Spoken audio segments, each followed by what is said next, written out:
It's completely subversive in that it uses the more attractive man in a way that is absolutely monstrous.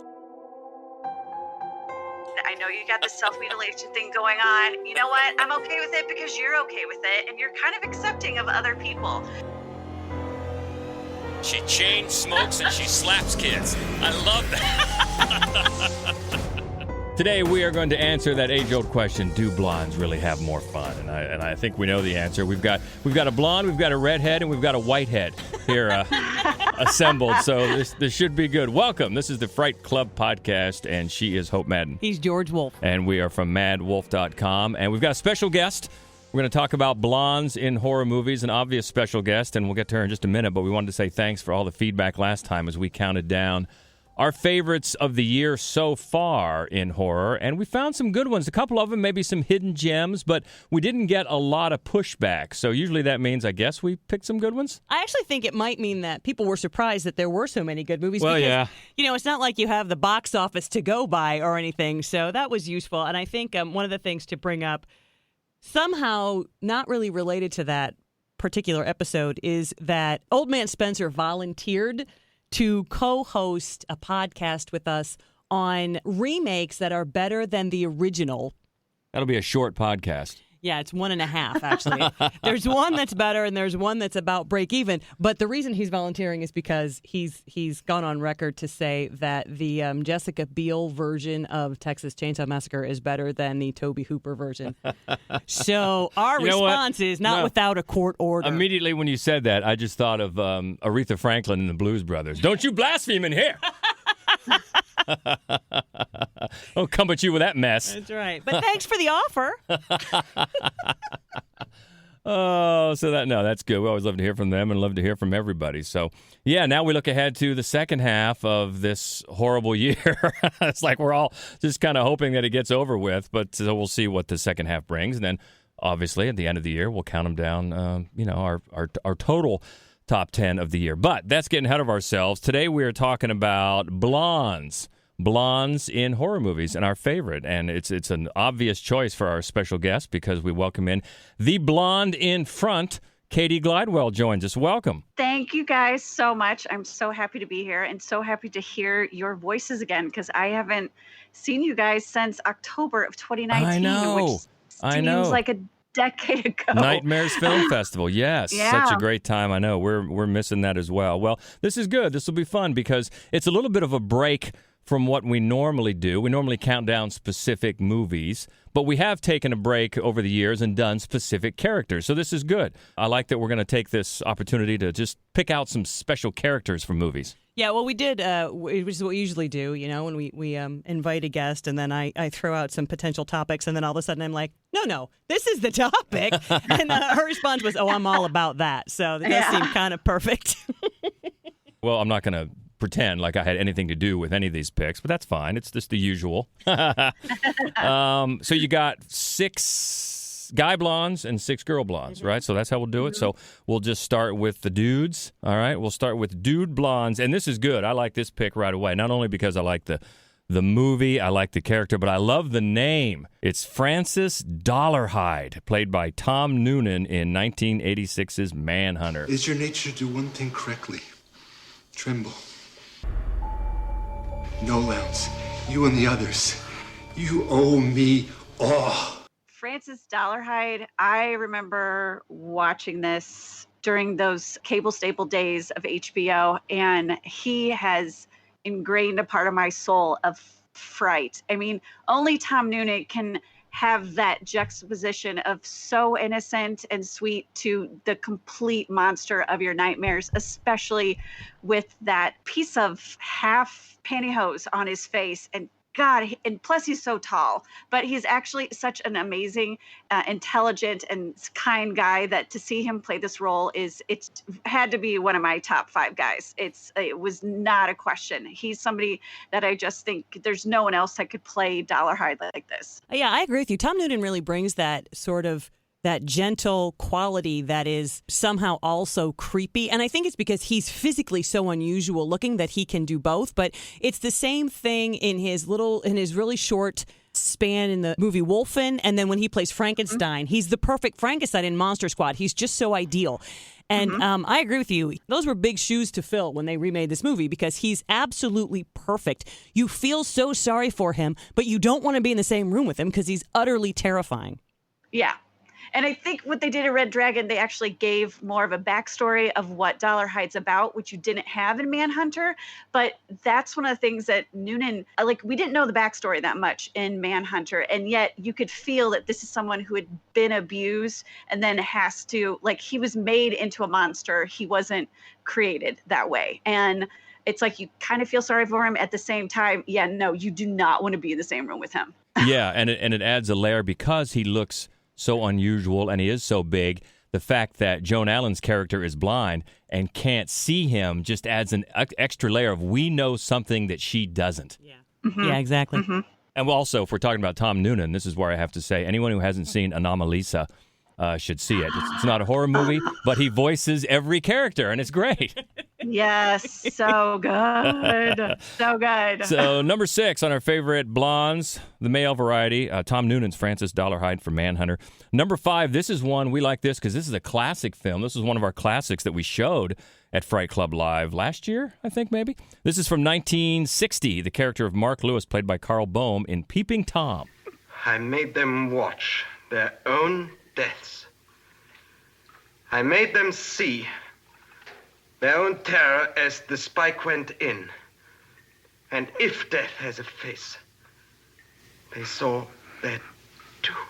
Yeah, here's another guy that doesn't seem sinister as the movie goes along, but you find out he's got some backstory, he's got some interests that come to fruition later in the movie. And I was really glad to see when we did show this to a theater full of people that a lot of have not seen it. They really enjoyed it, even from coming to it from today's sort of sensibilities back to a movie in 1960. Yeah, it's funny. One day we are going to do a podcast on sympathetic psychopaths.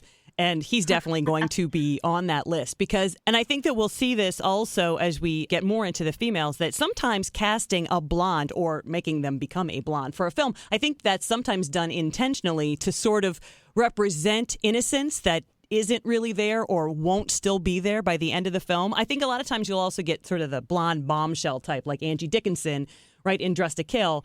But I also think that sometimes the concept of a blonde is used to suggest innocence. And I definitely think, maybe the only one in this particular, in the male category, I think that Carl Baum does that. I agree. I feel like in films, it's either the Madonna or the whore, especially in horror films. It's like you either get the supreme bitch or the supreme version that ends up being the final girl in horror films. And that's one of the things with blondes that, you know, why we have a lot more fun. And if you're going to go back and look this up and haven't seen it, pay attention to when he goes in the corner store, the stuff they're selling. Look in the background of the stuff like, wow, 1960 was progressive, I guess, going on back there. But that's another story. That is number 5, Mark Lewis from Peeping Tom on our guy blondes in horror movies. Moving up to number 4, a classic from 2001, the character of Kakihara, played by Tadanobu Asano from Ichi the Killer. Articule, je comprends rien à ce que tu dis.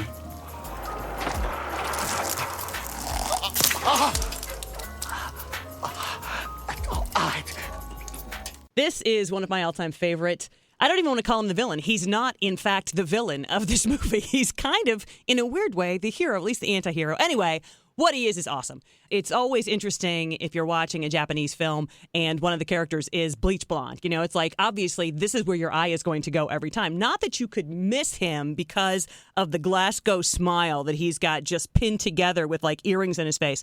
This is the greatest. He's such an incredible presence in this movie. And I love that at the beginning, he's terrifying to you. And then Ichi is this just little gentle, childlike presence. And then as the movie progresses, you're like, I would rather ride home with Katihara. I just feel like I have a better sense of getting home alive with Kakihara. So I just think that, I love everything that Takashi Miike really ever does. But I think that the juxtaposition of these two characters is so fascinating to me that they're both males, because I don't think it would be unusual to have similar types of characters, maybe not with the same predilections, but similar types of characters played by females in other movies. But in this case, the way that he kind of plays on the idea of blonde versus brunette, innocent versus seductive in this film with these two different characters. And then, of course, where it goes with that is fascinating. So while you were talking, I'm just nodding my head the entire time, everything you're saying. I actually watched this for the first time yesterday because I knew this was going to be on the list. And wow, do I feel like I've missed out on years of this character. One, he's got the bleach blonde, but two, the wardrobe is like, where do you go? I want to be your friend. I know you got the self-mutilation thing going on. You know what? I'm okay with it because you're okay with it. And you're kind of accepting of other people. And yeah, I didn't know who was Ichi the Killer. I thought at first it was him. And then when I was realizing and reading the subtitles, like, oh, wait, so this isn't Ichi. I'm like, oh no, you actually kind of are the anti-hero good guy. Wow, I'm loving you, buddy. Like, let's do this. Yeah, this is fantastic. And it's by one of our favorite filmmakers, Takashi Miike, who, in the time that we've been talking, has made 3 movies. Yeah. And they've all been like 2 days long. Yeah. Yeah, Ichi the Killer. Always love to talk about that, from 2001. And that takes us up to number 3 on the Guy Blondes in Horror from the original Pet Sematary in 1989, Miko Hughes. You know, we had to give some love for little Gage. No fair. No fair, no fair. Miko, to me, this is probably my number one, besides Heather O'Rourke as Carol Ann in Poltergeist. This is my number one child performance in a horror film. One, he was barely 2.5 when he made this. Yeah. It was only him. The girl that played his older sister, I did not realize until later, was twins, which it's like, bam, you had a 2.5-year-old playing this by himself. And I mean, every single scene that he's in just captivates me. It's like he's got this beautiful innocence about him, and then he turns like total birth control pill to me. It's like, no, I do not want kids after watching that. But he's also so sweet, and you know, when he meets his demise, it's like you know, the audience is thinking too, it's not fair, no fair. And oh God, it's so good. Yeah, I think that line, no fair, that's to me, maybe aside of, you know, sometimes dead is better, that's the greatest line in the whole movie, the no fair. It's such an appropriate way for this child to be put down. Like, he was playing and now he's not. And he does a really good job as being a little devil. I mean, but yeah, the early scene, the scene with the truck, it's funny. I saw this with the woman I used to babysit for. We went to see this in theaters. And I thought everybody knew what was going to happen because it was a book already. Like, it just didn't occur to me. She didn't know that this kid was going to get run down by a truck. And she was so mad at me. But it's heartbreaking. It's heartbreaking. And we did a podcast a couple of episodes ago on grief, and we somehow managed to forget to talk about Pet Sematary, which is crazy because that's what drives the whole conflict in this movie. Yeah. But and I love that you bring up Carol Ann because she is sort of the counterpart. You have these children in jeopardy, and when you watch it the first time when you're a kid, that's who you associate yourself with. When you watch it a second time as an adult, your heart just breaks because you associate with the adults in the film and how horrible it is to watch something like this happen to children. And I don't think that it's a surprise, again, for the sort of innocence quotient that they are both blonde. I agree. And while we're talking about this, I have to give credit to whoever it was that came up with that hilarious meme that on one side had a lawyer's ad that said hurt by a truck, and on the other side had Gage. I know that's bad, but I laughed so hard the first time I saw that. Well, and I mean, the meme this year with Gage on, you know, in his little overalls and stuff, it's like my plans, and then the truck being 2020.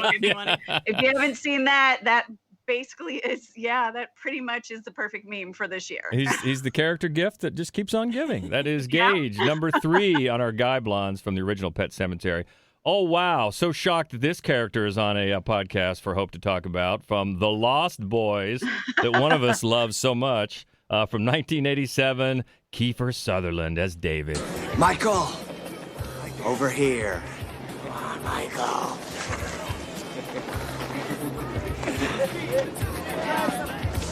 You don't want to miss this. So I wanted to say, one of the things that we don't usually do on this is just smash together the lists of the guest and us. It's really, really, I think I've maybe only done it one other time. But Katie and I had a really similar guy list and a completely different female list. So we just smooshed them together because George is opposed to having a 3.5-hour podcast. So we had to do something.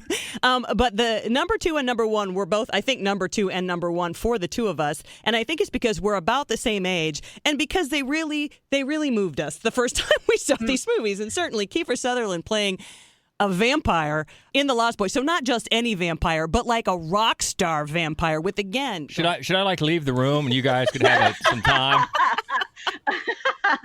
It was just... I mean, it wasn't just him. Almost all of the vampires, and certainly Jason Patric. I mean, this was just a movie full of the hottest guys ever. But I don't think I had a thing for Kiefer Sutherland before I saw this movie. And regardless of the fact that I have not really been a fan of anything he's made ever since then, the flame, it stayed with me for a while. Oh, I'm right there with you. And you know what? It's with Lost Boys, as in any Joel Schumacher film, pretty is going to be one of the first words to describe it. Everything about that. I mean, the saxophone player, every character in there, the wardrobe, the poster of Rob Lowe for some reason on Corey Haim's inside of his closet. Don't understand that, but whatever. But Kiefer Sutherland. I think we do. I think we do too. I think we do too. But Kiefer Sutherland, if that didn't introduce me to Bad Boys and at least cement my love for Bad Boys, I honestly don't know what did. I know he was in Stand By Me. Wasn't that attracted to him in that. Maybe it's more the mullets, more, the longer earring and the trench coat that really got me going. They walked into a VHS store. Again, it just keeps going. And just his little, he just has that snarl. And if there's definitely things that are moving in me right now talking about it. The movie is just so 80s. It's so gloriously, garishly, perfectly 80s.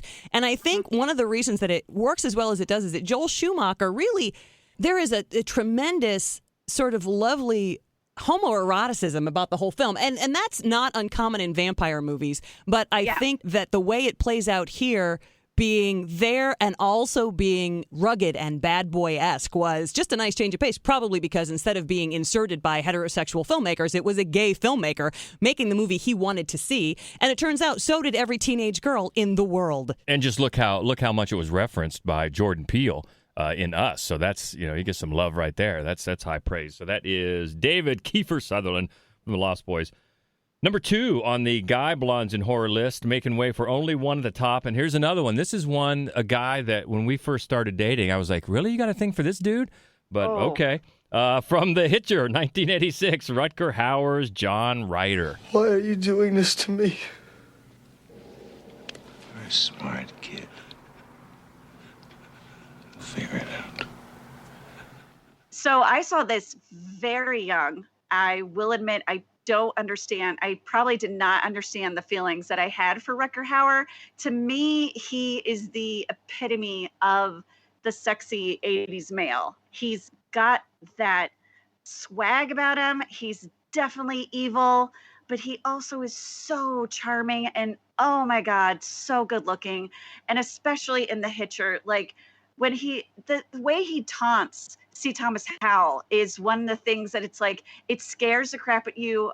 And also I'm slightly turned on by it. It's like, because it's like, okay, I wish I was C. Thomas Howell across the table from you in that diner. Maybe not, because you also did some really scary things that they do a good job by not showing everything, which I think is one of the best things about this movie. This, honestly, The Hitcher is one of my favorite. It's probably in my top 10 of horror films of all time, because I think they just did a beautiful job. And I know they did the remake.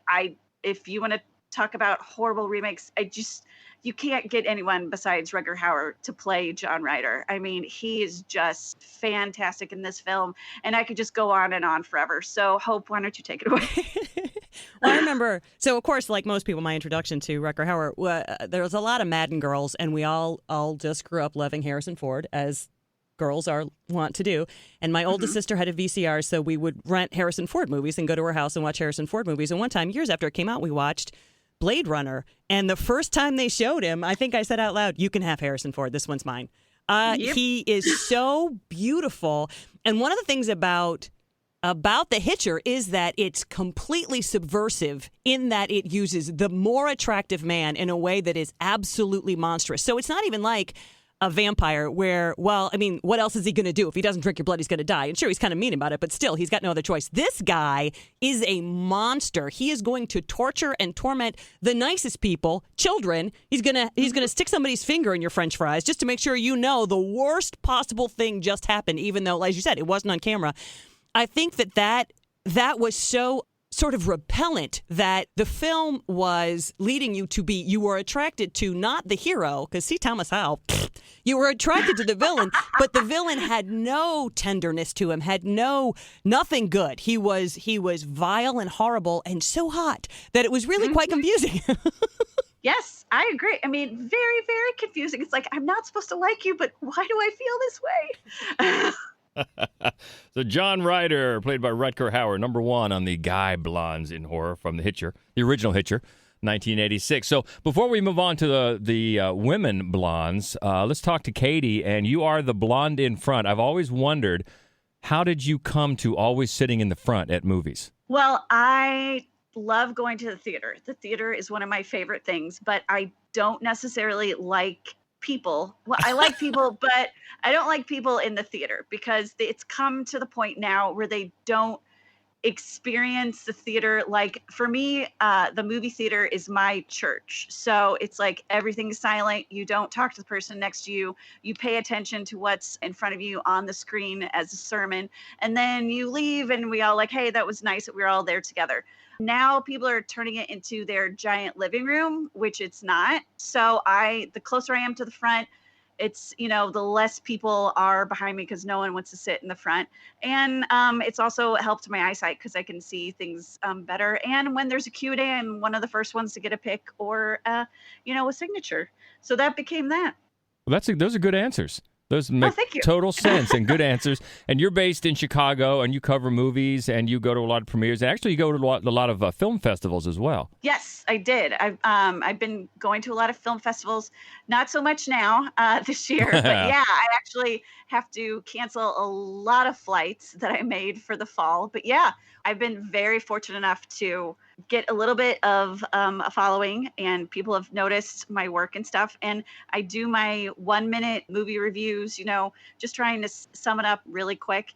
And then recently I was asked to join the Chicago Independent Critics. So I'm now a part of that. All right. Congrats. Thank you. Good stuff. So that was why she was the perfect guest here as we talked about blondes. So we've gone through, so we've gone through the guys' list. Let's turn our attention to our favorite blonde women in horror. Before we do that, let's just give 1 minute to the film made twice that's basically entire cast is blonde. And that, of course, is Village of the Damned, which was so great when the 1960 version, the original version, is so great.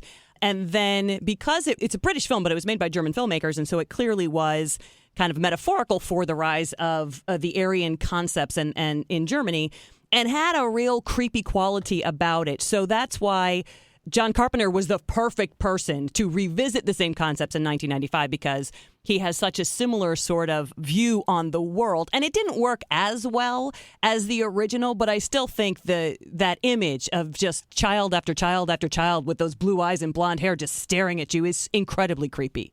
Yes, that's another one of my top 5 birth control films that I So yeah, and I remember watching the original, late night with my dad or Saturday afternoon on one of the rerun shows and thinking like, yeah, so maybe you guys won't have grandchildren, but we have my sister, so go for that. Yeah, I understand why. If we're going to talk about blondes in horror, you got to talk about that movie, at least give it a nod. So well done. As we do move into the women blondes in horror, and this one, I admit, I was today years old when I learned the last name of this character from Carrie, 1976, Chris Hargison, played by Nancy Allen. I guess you can take your pick, Chris. Who's the lucky guy? Billy Nolan. Who? Billy Nolan. I'm sorry, I can't hear you. Could you speak up? Billy Nolan. Well, isn't he the lucky one? She made my list because I know you have the quintessential people in horror. Chris Harkinson, to me, it's like if she had not been such a supreme bitch in trying to make Carrie's White absolute hell, honestly, that whole film would not have happened. If they just would have been very nice to her when she was Carrie, when she was freaking out in the bathroom, said, hey, it's okay, it's a woman thing. You know what? Everything would have been fine. But it's like because she was kind of the teenage, what is it, Becky? She's the teenage Becky of 1974, 76, which is the younger version of Karen.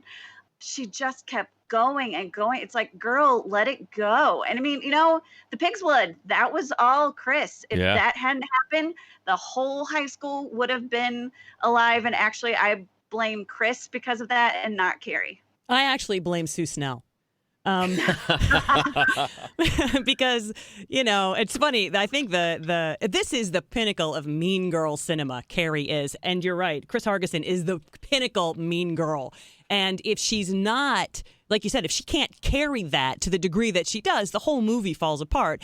And I think it's interesting. She's a blonde, and then Sue Snell, Amy Irving, she's a brunette, and she plays the nice one who's going to give up her own prom date to make things work out for poor Carrie. And then you've got Carrie, who's a blonde, who goes from innocent to evil during the course of the film, which I think is really fascinating. But one of the things I think I'm disheartened to say that I think the core thesis of this film is don't be nice to the outsider. It doesn't serve you well. Then they just kill everybody. That is true. That is true. And when we finally do our podcast on our favorite gym teachers in horror, I'll tell you who's going to be number one, Betty Buckley, because she chain smokes and she slaps kids. I love that. So Chris from Carrie, number 6. On our female blondes in horror. Oh, man, number 5, definitely one of our favorites. We just watched this like 2 nights ago again. From 2015's The Witch, Anya Taylor-Joy as Thomason. She plays a curse on me! Why have you turned against me? I saw it. Your ray of evil! It's not safe. Not with them. This is another one that I think, first of all, it's just a nearly perfect movie, and her performance is just remarkable. And you notice her big giant eyes long before you notice that long blonde hair. She's such a striking physical presence, and she does look like just the picture of innocence, even though the first thing she's doing is asking for forgiveness for her sins and saying that she's broken all commandments either in spirit or in body, which is fascinating. It's a fascinating way to set up that movie. The rest of the characters, all of which are great, they have kind of this muddy coloring about them, right? None of them is a blonde. None of them really has dark hair. It's all sort of muddy in between. And she just stands out as this kind of lit from within beacon to something, and that's what I think is really interesting in the way the film is set up, is that she is a beacon, but what she's drawing to her is not good stuff. I couldn't agree more. One, I think Anya Taylor-Joy is just a force to be reckoned with. I think whatever film she is in, even if she's not the lead, like her performance is just unforgettable. I know she went from The Witch to being blonde, and then I think she shaved her head to do Morgan, and then Glass and Thoroughbred, she was a brunette, but now with the New Mutants, she's going back to blonde, and I honestly can't wait to see that. I mean, in The Witch, she had so much to deal with. She had her parents going nuts. She has a little bit of a incestual thing going on with her brother, not on her end, more on the brother's end. And then the fact that she, the baby that she was watching got taken by a witch. Sorry, spoiler for a 5-year movie. Yeah, she's one of my favorite actresses right now. Agreed. And I was glad to see her. She has a small part in the new Radioactive that just came out this week. She plays Marie Curie's oldest daughter, about the last third of the film, and she's great in that. Yeah, I totally agree. We love her. From The Witch, Thomason, number 5 on our female blondes in horror. Moving up to number 4. This has got to be the one that has the least amount of screen time. This is from Scream in 1996. Drew Barrymore's Casey. Hello? I'm sorry, I guess I dialed the wrong number. So why'd you dial it again? To apologize. You're forgiven. Bye now. Wait, don't hang up. What? I want to talk to you for a second. They've got 900 numbers for that. See ya. I picked Casey because this is where I feel like horror really took a turn. this, to me, Scream was like the Game of Thrones of horror movies at the time, where, hey, you know what? All bets are off. You don't know who's going to make it and who's not. She had that opening scene. Her blonde hair was monumental. I still know people who cosplay her for Halloween, and she's fantastic. And it got the whole thing going with one of my other favorites, blondes, that's going to come up next. But Drew Barrymore just did a fantastic job. And I think, as someone, when I was asking about blondes on this, one of my friends said actually that because Drew Barrymore and Casey playing Casey, she made being in horror hip, and that, put a big twist on it. Yeah, that's a really good point, because as many people that were in this movie, Drew Barrymore, big star. And when you saw her in that opening part, which was very cool and scary and effective, and the fact that she doesn't make it, you're like, wait a minute now. I thought she was going to be in this whole movie. So it does. It sort of resets your expectations. You don't know what's going to happen. I think actually, Wes Craven, I think, reinvented horror 3 different times, maybe 4, but definitely 3 different times in his career. And one of the things he does each time in The Hills Have Eyes, in Nightmare on Elm Street, and in this, is that he completely upends your expectations. He changes the way, even in this movie, even though the whole point of the movie is to expose horror tropes, what he still does is subvert them to the degree that you can't predict what's going to happen next, which is one of the reasons why he was one of the all-time greats. Agreed. He was amazing. And that is number 4, Casey from Scream, on our female blondes in horror list. And moving up to number 3, this would be our classic on the female side from 1965's Repulsion, the great Catherine Deneuve's Carol. Poor little girl. All by herself. All shaking like a little frightened animal. And I hate to include Roman Polanski ever in anything, but this is just a hell of a movie and an insane performance. And again, I think that it wouldn't have worked with that. Well, it wouldn't have worked without Deneuve, but it wouldn't have worked without a blonde. Everything that this character represents, everything that's being sort of perverted by the end of the film, it's kind of required that this character be a blonde. And it's interesting, though, because, Katie, on your list, she came up also in The Hunger. Yeah, I love her in The Hunger. So what do you think, Katie? What do you think it is about Deneuve that is so powerful? I think it's just her style and grace, and she has that face that, like Helen of Troy, that could launch 1,000 ships. It's like you're just fixated on her.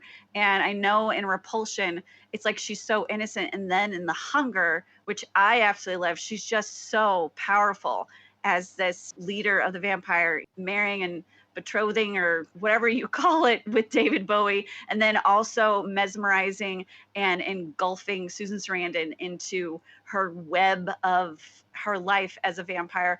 For me, I think Catherine Deneuve in The Hunger was the perfect person to be that character as a vampire, because there's just something about her that is just absolutely, like I said, mesmerizing. Yeah, I agree with you. I think in both of those roles, the fact that she's sort of otherworldly attractive, you can't take your eyes off her. I think that that's an important characteristic for both of those characters. But I think if we're going to talk about hot blonde vampires, we should spend just a second talking about Tilda Swinton in Only Lovers Left Alive. And I know she made your original list, so you take it. Well, and I mean, you actually took the words right out of my mouth. You want to talk otherworldly?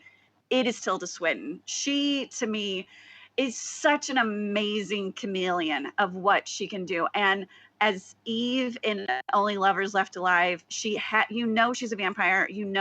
She kills people, she drinks their blood, but she again has that ivory face that is it just draws you in, which I know is supposed to be what a vampire is. But again, it's very hard to do that without making it comical, and she does it beautifully.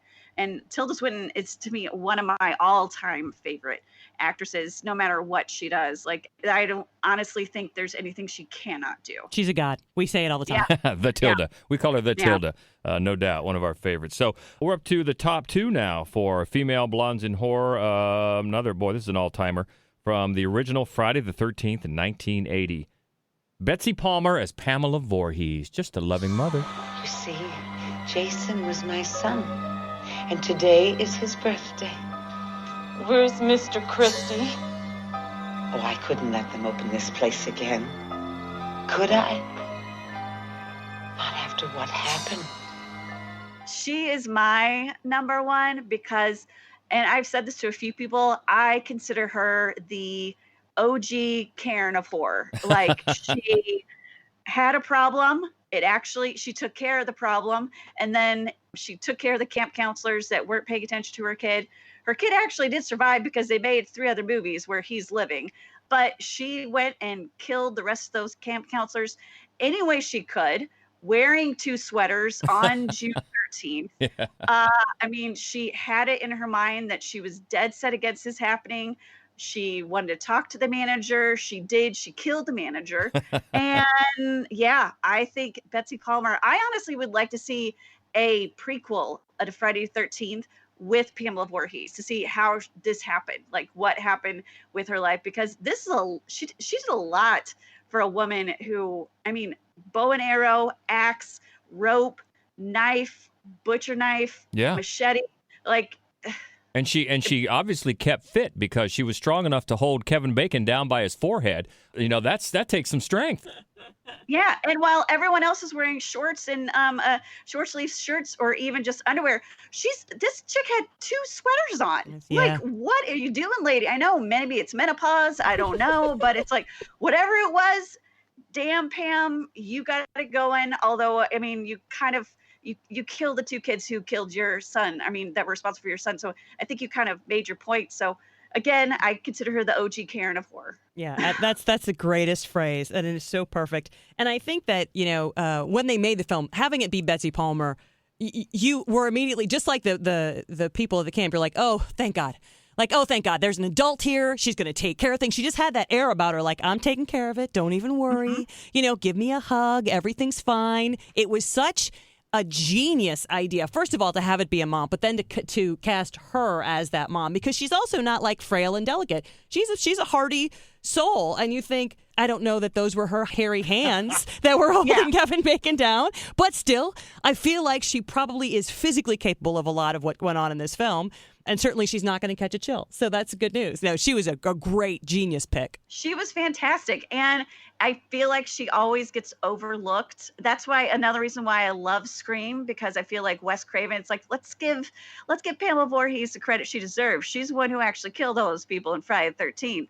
And I feel like she is overlooked a lot of the times because it's always Jason. Well, not overlooked here. Not at all. Number 2 on our list of female blondes in horror. And at the top, boy, you might have guessed this from the beginning, but we held the best for last. Again, from 1976's Carrie, Sissy Spacek and Carrie White. His name's Tommy Ross, and he's a very nice boy, Mama. No. And he promised to stop him and leave you before and hand me in my midnight, Mama. No, accepted, no, Mama. no, no. I accepted, Mama. I accepted. Come to your closet. No. After all you've been taught, Everyone isn't bad, Mama. Everything isn't a sin. come to your closet and pray. Ask to be forgiven. He's a nice boy, Mom. You like him. You really like him, Mama. It's so funny for me to think that Sissy Spacek was in her 20s when she made this movie, because she was absolutely convincing as the completely just shell-shocked, hyper-protected, no idea what's going on 17-year-old girl. She was so brilliant in this movie. And as we've said, you know, throughout this, the fact that she does have, you know, long blonde hair and she looks, it aids in her innocent look, which De Palma takes full advantage of from the beginning of the film to the end of the film. It's not just you're tricked into believing she's an innocent. She truly, deeply is an innocent, and she's just going to be cracked by the end of the film by the evil that is around her, and not just horrible high school kids, but also her completely demented mother, who's a brunette, by the way. And De Palma, throughout all of his movies, he definitely uses, just as Hitchcock did, I mean, he's fixated on the look of the female characters and their hair and their styles and everything like that, which is when we talked a little bit earlier about Chris Hargison, the way I feel like he specifically positioned the blonde bombshell, the brunette good girl, and then Carrie, who starts off an innocent and is corrupted by the end. But I feel like the fact that Piper Laurie, who wasn't naturally a brunette, is a brunette in this movie is part of that whole overall aesthetic. I agree. With Sissy Spacek, I mean, she got nominated for an Oscar for this film. So for a horror film to be nominated, and Piper Laurie got nominated for an Oscar for this film. And this film would not have been the same without those two women's performances, because you've got the physical and verbal abuse that Carrie receives not only in high school, but then when she gets home too. She's just trying to figure out what is going on. And it's the embarrassment, it's the shame of not realizing like what basic things are as a woman, and then just to try to fit in even at the age she is. I mean, it is surprising that she has absolutely no friends whatsoever, even like an imaginary friend or one friend in high school, but apparently she didn't, even though she lived there all her life. But for people to actually be talking to her after she has one of the most horrific experiences of a young girl's life, and then for the prom, I mean, look, if I had those powers, I probably would have done the same thing. I mean, especially, I mean, you know, having a psychotic break when you've got telepathic powers and then also like social issues, there's gonna be some carnage, and there obviously is in that film. And I honestly, I think I root for Carrie. Yeah, I was gonna say she did the town a favor. She really did. Yeah, because it's one point you can't tell if people like really are laughing or if she's got it in her mind from what her mother said they're all going to laugh at you. But then when the doors start shutting and you see that people are laughing, it's also, why the hell are you guys laughing at someone just getting like red paint or blood spilled all over them? Like, that's just really just jerk store stuff. So yeah, I think you guys all deserved it. And this is where I have to say that one Halloween years ago, Hope and I won a costume contest going as Tommy and Carrie. That's right. You just seen the blonde wig that George had on to play Tommy from the prom. It was just glorious. Nice. And the fun, and remember when the girl who was announcing the winners, she said Carrie and husband is what. It's Tommy. All right, so Carrie White, understandably number one on the female blondes in horror, and that is a great list. All kinds of great blondes there as we counted them down with the blonde in front. Next time on Fright Club Live, we don't know at this point. We're still hoping, fingers crossed, to be back in front of a live audience at the Gateway Film Center. But regardless, we're going to talk about something more in my wheelhouse. We're going to talk about the best sound design in horror. That is going to be cool.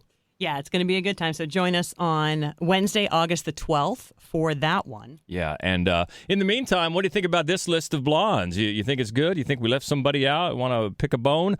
Let us know. You can always find us on Twitter. It's at Fright Club Pod. Also, the main website where you can find all of our fun stuff is at madwolf.com, and on Facebook and Instagram, it is Mad Wolf Columbus. And Cati Glidewell, the blonde in front, where can we find all your fun stuff on the internet? You can find me on Instagram, YouTube, and Facebook on the blonde in front. And then soon on Curdle TV, I will be having a live show on Mondays where I do reviews on features, shorts, and interviews and news about horror festivals and horror cons coming very, very soon. That'll be on Curdle TV. Woohoo! And also, my feature film debut as an actress, Irrational Fear, is right now streaming on VOD, iTunes, Google Play Movies, YouTube Movies, and should be on Amazon Prime and several other VOD places very, very soon. So check that out and let me know what you think. Yeah, I watched the scene with the dental work. Let's put it that way. Which is always creepy. Creepy dental work always makes you just kind of go, ugh. So we'll check out the whole thing. But also, since we're talking movies, we have made a short horror film, and we're holding it back, hoping to debut it in the weeks ahead at Gateway Film Center if all goes well. But it's called Godspeed. Yeah, so you can't watch the short just yet, but you can certainly find the trailer, which is on madwolf.com. So have a look, and we are excited to get a chance to share it with people if theaters ever open. So good stuff. We've got all kinds of movie stuff going on. Exciting. This has been fun. You brought a lot of great insight, a lot of great knowledge on the characters, and you guys could probably just talk about this amongst yourselves for another hour or two. But when he says, let us know what we left out, you should just know that between the two of us, we had at least 45 people. We had at least 45 people, and so we had to really, really prune. So surely we left people off that you wanted to see, but be kind. Know that they probably made the long list. There's a lot of blondes in horror. There's so many. I mean, I actually have, you've got Psycho, you've got Night of the Living Dead. I mean, there's so many blondes that we could have gone through. But yeah, I think this is a solid list, everybody. Agreed. So many blondes. Well, thank you, Cati, the blonde in front. This has been a blast. Until next time, she is Hope Madden. He's George Wolf. And this is the Fright Club Podcast. Stay frightful, my friends.